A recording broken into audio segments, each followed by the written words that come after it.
I went sailing with a friend yesterday in a fast Swedish one-tonner off the coast of southern Florida. The wind was out of the southeast at about 20 knots, and there was a good sea running. It was an exhilarating experience. Everything about it was good. That was on Sunday. Monday morning, as I write these words, I'm just as excited, just as exhilarated as I was yesterday, but for some completely different reasons.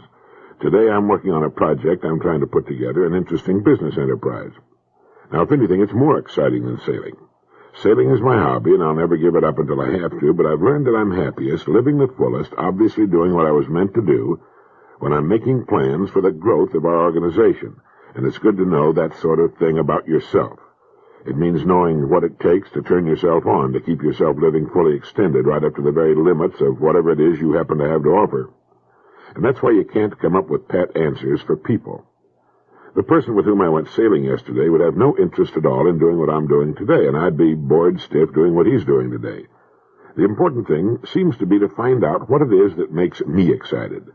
There's still time to enjoy sailing or golf or tennis or skiing or flying or whatever happens to interest you as a hobby. An oil magnate friend of mine finds his fun and relaxation playing backgammon. For another person, it's taking the family camping. All good, all fine. But what about when the fun is over, when you come back home and all of a sudden it's Monday morning and the alarm clock is ringing? Now there's the moment of truth for every human being in our society. Now, I'm not saying that the transition from deep, comfortable sleep to the waking state on a Monday morning is going to be a time for celebration. That is a relatively difficult time for any living creature, but after the coffee and the shower comes the moment of truth. What then? Is it interesting? Is it a challenge to the mind and talents? Well, I think it's great when it is, but I don't think it is for most people. I don't think it can be that way all the time for any person. There are times when we're between excitements, when the old excitement is run down and the new one hasn't been fashioned yet. But fashioning excitements is, or seems to be, the one thing a human being can do which keeps things lively and interesting. Sometimes I think I could be perfectly happy for the rest of my life if I could just sail the world forever, sailing from one place to another, the South Pacific, the Western Pacific, New Zealand, Australia, the Indian Ocean, Africa, Europe, on, waking each morning to the sea and the air, looking forward to the next port, and after staying in it a while, looking for the sea again. But I know it wouldn't work that way. After the sea for a while, we long for the land. After too many crowds, we long for solitude. After solitude, we want people. There's a charter boat skipper in the United States Virgin Islands who will tell you as you sit over drinks in the evening that as soon as he can get enough money together, he's going to sell his boat and go back to the farm, where he intends to spend the rest of his life. Now, there must be millions of men who would imagine that chartering your own sailboat in the Virgin Islands, sailing from one lovely tropical island to another, living on the blue sea in ideal weather year after year, would be about as close to heaven as a human being can make it and still keep vertical with both feet on Mother Earth. But the man with the boat wants the farm. He wants the farm now. After he's back on the farm for a few months or a year or so, he's going to wonder why he sold that sailboat and left the Virgin Islands. He's still in the drifting and looking state, as are millions, looking for the ideal, for utopia. He hasn't found what turns him on and gets him excited, even on a Monday morning. He dreams of an ideal farm, and there isn't such a thing. While perhaps some farmer dreams of sailing the blue waters of the Virgins and the Grenadines. Both are missing the fun and opportunity of the present, while they dream of a vague future for which they are neither qualified nor likely to enjoy for long. The farmer should be enjoying the farm, and the charter boat skipper should be enjoying the Virgin Islands, and the chances are neither one of them is really applying his imagination to what he's doing. Each of them is missing out on the joy of what he's got, while he waits for something that may never happen, and they belong to a big club. Sometime back in the Hillsdale College leadership letter, a good section of it was devoted to the 7 marks of a good man. I found them interesting. Here's the chance for a wife to see how her husband does and a man to quickly assess himself. The 7 marks of a good man. Number 1, a good man has worthy goals. As Seneca put it, when a man doesn't know what harbor he's making for, no wind is the right wind. Goals are vital, and as Donald Laird has pointed out, the greatest airline or railroad is still to be operated. The greatest automobile is still to be designed. The greatest scientific discoveries are still to be made. The greatest of everything is still in the future. So there are plenty of worthy goals to shoot for, in addition to personal goals. A good man has worthy goals. 2, the good man believes that certain values are important. He has values and upholds them. They give order and balance and meaning to his life, and he makes adjustments to life's problems in terms of his values. They're to him a checklist of priorities against which he weighs his decisions. 3, the good man has a satisfying self-image. It's one of relative security, confidence, encouragement, and contentment. An image of self-approval is a healthy thing. Approval by others is important, but in the last analysis it matters less than self-approval. 4, the good man has inner resources. He has the courage to stand for his convictions. He's more concerned about being right than about personal achievement, advancement, or social popularity. He has no price. He will not sell out. As Roger Babson put it, there is a greater demand for people of character today than at any time in history. Industry, intelligence, imagination, and persistence are great gold mines, and it's still true. 5, the good man works productively. All work and no play is not good. Our bodies and our minds need rest, relaxation, and recreation. Some leisure time is needed by everyone. But work is also essential. It makes an outstanding contribution to good health, both physical and mental. The opportunity to work is a privilege. The ability to work is priceless. 6, the good man serves willingly. If he's at all smart, he knows that his rewards can only be in proportion to his service. But it goes deeper than that. It's like that of the boy who gave blood to save the life of a 12-year-old girl with leukemia. She needed a transfusion, but her rare type of blood made it difficult to locate a donor. Finally, a boy was found who had the same type. And though badly frightened at the prospect, he agreed to give his blood.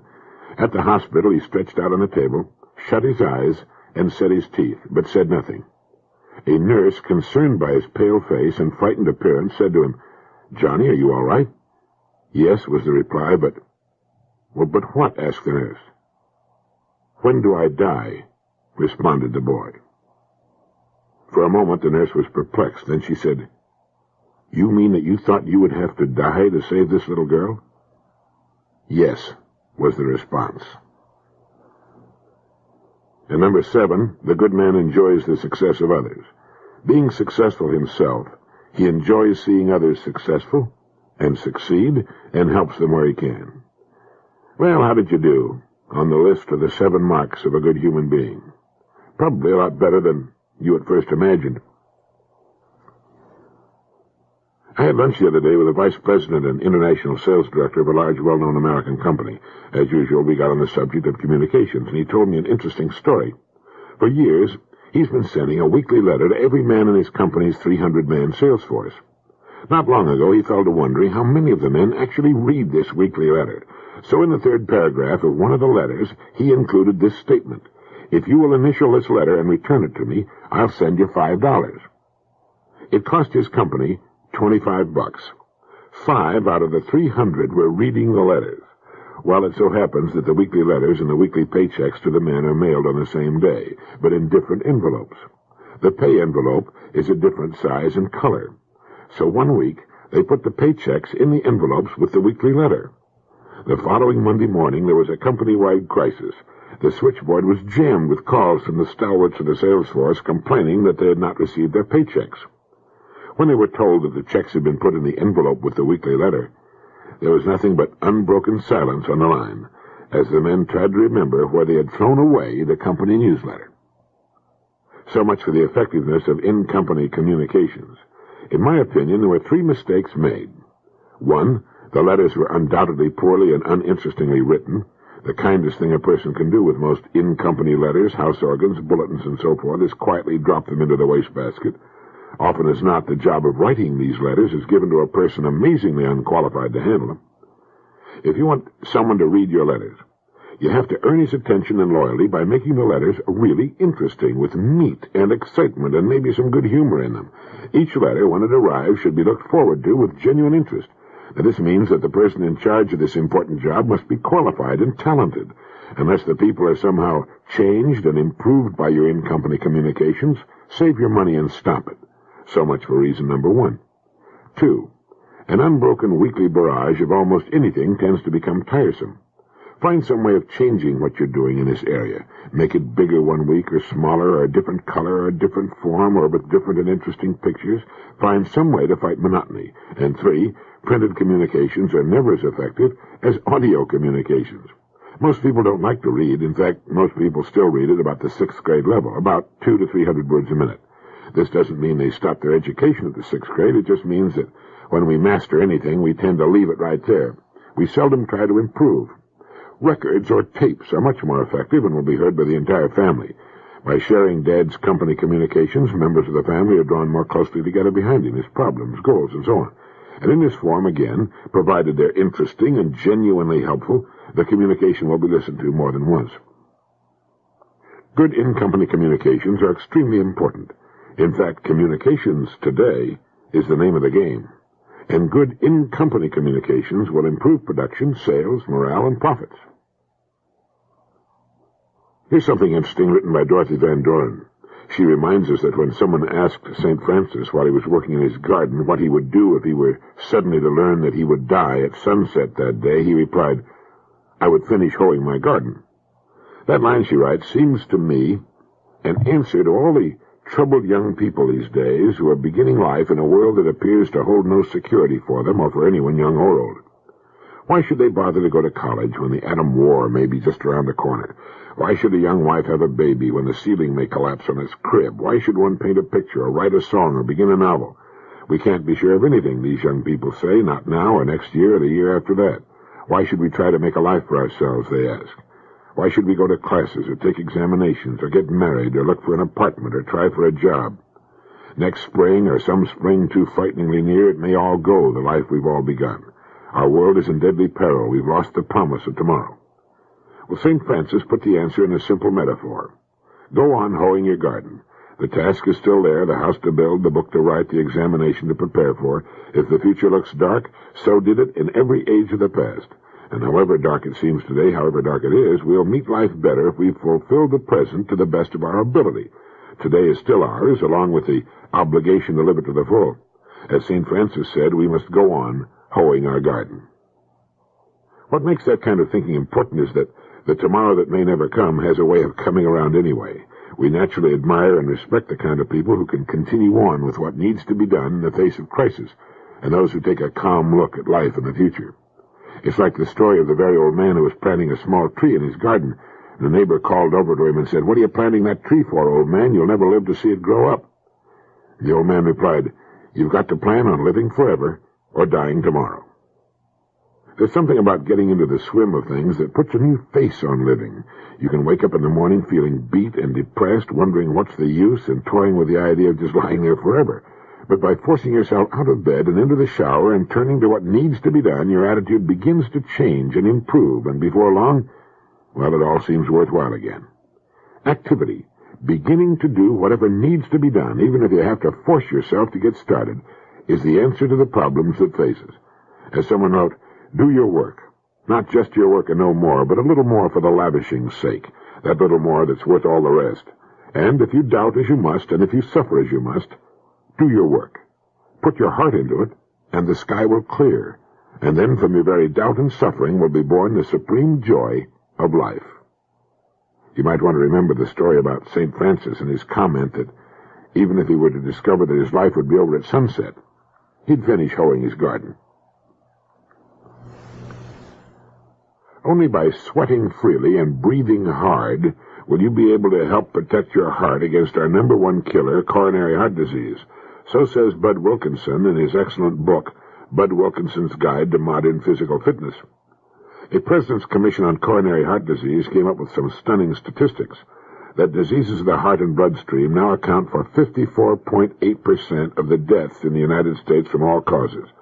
As many people die of coronaries in this country every year as the total of the people who die from the 5 next most important causes: cancer, accidents, pneumonia and influenza, diabetes, and certain diseases of childhood. Every minute, every hour, every day, someone dies of a coronary in the United States. In 1900, only 20% of the deaths in this country were due to diseases of the heart and blood system. Why has the figure grown to 54.8% in the last few decades? The American Medical Association says that there are growing indications that the threat may be a, quote, disease of prosperity, end of quote. I agree with both statements completely, says Bud Wilkinson. In a very real sense, we're giving ourselves coronaries. We're doing it by trying to create a society that takes the sweat and strain out of living, and we are succeeding to an alarming degree. With any luck, you can go for weeks at a time without drawing a deep breath or raising your pulse rate a beat a minute. You learn to avoid stairs as though they were minefields. You trim your lawn with a power mower that can be converted in the winter to blow snow off your sidewalk. If you're a real status seeker, you have a power mower you can ride. If the hedge needs clipping, you can get an electric appliance to do the job. The examples go on and on endlessly. Electric knives, electric shoe shiners, toothbrushes, even electric cocktail shakers. Sweat is disappearing so rapidly in the United States that the multi-million-dollar deodorant industry may be getting uneasy. Everything has been automated except the human body itself, and there's the rub. We still have bodies that need to be used. We have bodies that have evolved during the centuries of man's presence on Earth into magnificent machines for survival. Putting the matter very simply, the human body is not designed for indolence.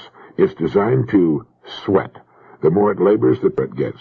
In time, say a few 100,000 years, the forces of natural selection may modify the body so that it's suited for leisure, but for now, we're stuck with the old-fashioned model.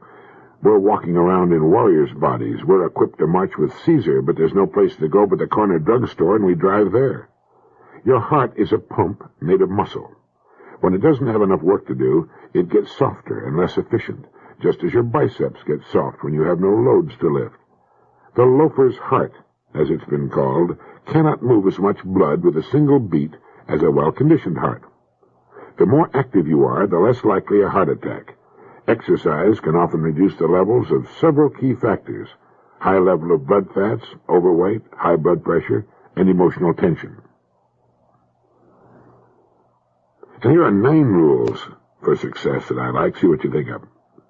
1. Never lose your capacity for enthusiasm. When that's gone, nothing else matters. 2. Never lose your capacity for indignation. 3. Don't judge people or type them too quickly. Never assume that a person is bad. Assume that at best he's good, and at worst he belongs in that gray area between good and bad. 4. Never be impressed by wealth alone or thrown by poverty. The rules for great wealth do not necessarily include becoming a well-rounded, interesting, or even intelligent person. While you will frequently find all these qualities in a wealthy person, the only absolute rules for great wealth are A. Make wealth your major goal in life, and B. Persist undeviatingly until the goal is reached. As for poverty, there's not a family on earth whose ancestors did not at one time live in poverty. Poverty today does not necessarily indicate poverty tomorrow. 5. If you can't be generous when it's hard, you won't be able to be generous when it's easy. 6. The greatest builder of confidence is the ability to do something, almost anything, well. 7. When that confidence comes, strive for humility. 8. The way to become truly useful is to seek the best that other brains have to offer. What one person can think of, another person can build. Use the brains of others to supplement your own, or you're very probably not going to make it. And then be prepared to give credit when credit is due. As long as no one cares who gets the credit, opportunity is always present. And 9, the greatest tragedies in the world, and in personal events, stem from misunderstanding. The answer? Communicate. I play golf occasionally with a great person who controls a vast, worldwide industrial empire. He told me about a time when working for a large government contract, a government negotiator said something that indicated that my friend was a crook. He was so enraged by the comment that he turned white as a ghost and sat very quiet for a long time before he could get himself under control. Later that night in his hotel room, he received a telephone call from the man who had insulted him. The government man said, "I noticed you seem to get very angry at something I said today, and it's been bothering me ever since. What did I say that rubbed you the wrong way?" Well, when my friend told him, he was amazed. "I didn't mean that the way you took it," he said, and went on to explain. It was simply a matter of crossed communications. And this happens often with all of us, with our families and our business associates. If we'll just keep cool, swallow the angry words, and wait a while, the matter will usually clear up. Anyway, 9 rules for success. Never lose your enthusiasm. Never lose your capacity for indignation. Don't judge people or type them too quickly. Never be impressed by wealth alone or thrown by poverty. If you can't be generous when it's hard, you won't be when it's easy. The greatest builder of confidence is the ability to do something, anything, well. When confidence comes, strive for humility. Use the brains of others and give credit when you do, and communicate. How did you score? And incidentally, have you checked your AQ lately? I ran across a most interesting article in Pace magazine some time back devoted to the AQ, which stands for Aspiration Quotient. In short, how are your aspirations? You don't have to concern yourself with this if you're 1, dreaming the possible dream, 2, fighting the beatable foe, or 3, running for mayor of New York City. Your reach should always exceed your present grasp, or you've stopped growing. As Jacqueline Grennan put it, one has to have the kind of security to be insecure if one wants to gamble for the great end. And as John Ciardi once put it, an ulcered gentleman is an unkissed imagination taking its revenge for having been jilted. We find ourselves with a perfectly natural and wonderful daydream that keeps coming back to haunt our idle moments, and instead of going after that daydream, we keep pushing it back until it turns into an ulcer to punish us. Hell hath no fury like an aspiration scorned too long. The test of an aspiration is to ask yourself, is it a worthy thing I'm dreaming of doing or having? Is it good? Will I hurt anyone by bringing this beautiful idea from its dream state into a state of reality? If not, then charge. Fulfill that aspiration and let yourself relax for a while until a new aspiration begins to tug at the coattails of your mind. This is the way to keep things interesting, to make waves, to fight boredom and ennui. If you're without aspirations of any kind, you're probably one of the following. 1, a holy man. 2, enormously rich. 3, a well-adjusted person. Or 4, you're in a rut. Or perhaps you're one of those unfortunate persons who doesn't know that the ground that lies between you and your aspiration can usually be crossed. The trouble with most people when it comes to sprinting for an aspiration seems to lie in their reluctance to haul themselves up out of the old well-worn groove and take off across new exposed ground. But as the old saw has it, you can't very well get to second base and still keep one foot on first. You need the kind of security, inner security, to risk insecurity. If you lack that, well, then I guess you've got to settle for the status quo. But whatever your reactions happen to be, it's good to check one's aspirations from time to time, haul out the old want list, and see how many items you can check off since the last time you looked at it, or if you still want the same things. You've got to be careful. The years tend to do the same thing to our habits that they do to a piece of exposed machinery, which is to rust and fuse them until what were once moving parts don't move anymore. We tend to settle for minimums, except for occasional flashes of bigger and better aspirations, which don't last and which therefore go unrealized. We tend to play it ridiculously safe. Sometimes you get the feeling that people think they're going to live forever. So how's your AQ, your aspiration quotient? Remember what John Ciardi said. An ulcer, gentlemen, is an unkissed imagination taking its revenge for having been jilted. We don't want that to happen, do we? It was reported in the magazine Office Administration that despite all the literature that's been written about motivating employees, there still remain only 2 basic things which you can do to spur better performance, to make a worker a willing worker. 1, you can allow your people to tackle as much and more than they can handle. Most people don't really begin to click until they're under some pressure. Good ideas, a better way to do things, are not the result of a mind working at half speed. Further, people are happier with a full workload. They have more to be happy about, and the day flies by. 2, employees must be given the freedom to make mistakes. A subordinate can win some and lose some. If a wild idea hits the mark, all to the good. If it's a bomb, it's important for you to be solidly behind him. A good manager constantly asks himself this question about each employee. What can I do to make it easier for him to work harder? I agree that those 2 points are important, but I don't agree that they're the only factors involved in helping workers to be willing and conscientious workers. Incidentally, Jacob Jacoby reported in Personnel Journal that the old theory that work music improves employee morale and consequently productivity has little evidence to support it. Recent studies show employees most certainly do enjoy the music, but there is not much to indicate that this enjoyment results in greater productivity. Music, according to a survey of those who listen to it, is more likely to affect quality of work than quantity. Thus, like other morale factors, it may contribute indirectly to productivity by reducing absenteeism, for example. It might also result in less employee turnover. I think music is an excellent idea, if for no other reason that the employees like it. Music makes work more pleasant, and I think it tends to reduce tensions, which can result in poor customer relations and bickering among employees. I have no documentary evidence to support this theory. It's just a personal opinion. But getting back to the two main points made earlier, it's true that people don't really begin to click until they're under some pressure. That's the right kind of pressure, the kind that brings out the best in them, not the kind that causes worry or fear. Just come up with a big job to be done and watch how people pitch in and how they enjoy it. We all do. People love to work when the work is recognized, and they're recognized for doing it. And when an employee makes a mistake, and it's an honest mistake, he should get encouragement rather than criticism. People who don't make mistakes aren't trying enough. They're not innovating enough. There are some jobs where you don't want this, like packing parachutes or working on precision parts, but for most jobs, a mistake now and then is a healthy sign. Two main points in helping people be happier on the job. One, allow them to tackle as much as they can handle. People are happiest when they're busiest. And two, give them freedom to make mistakes.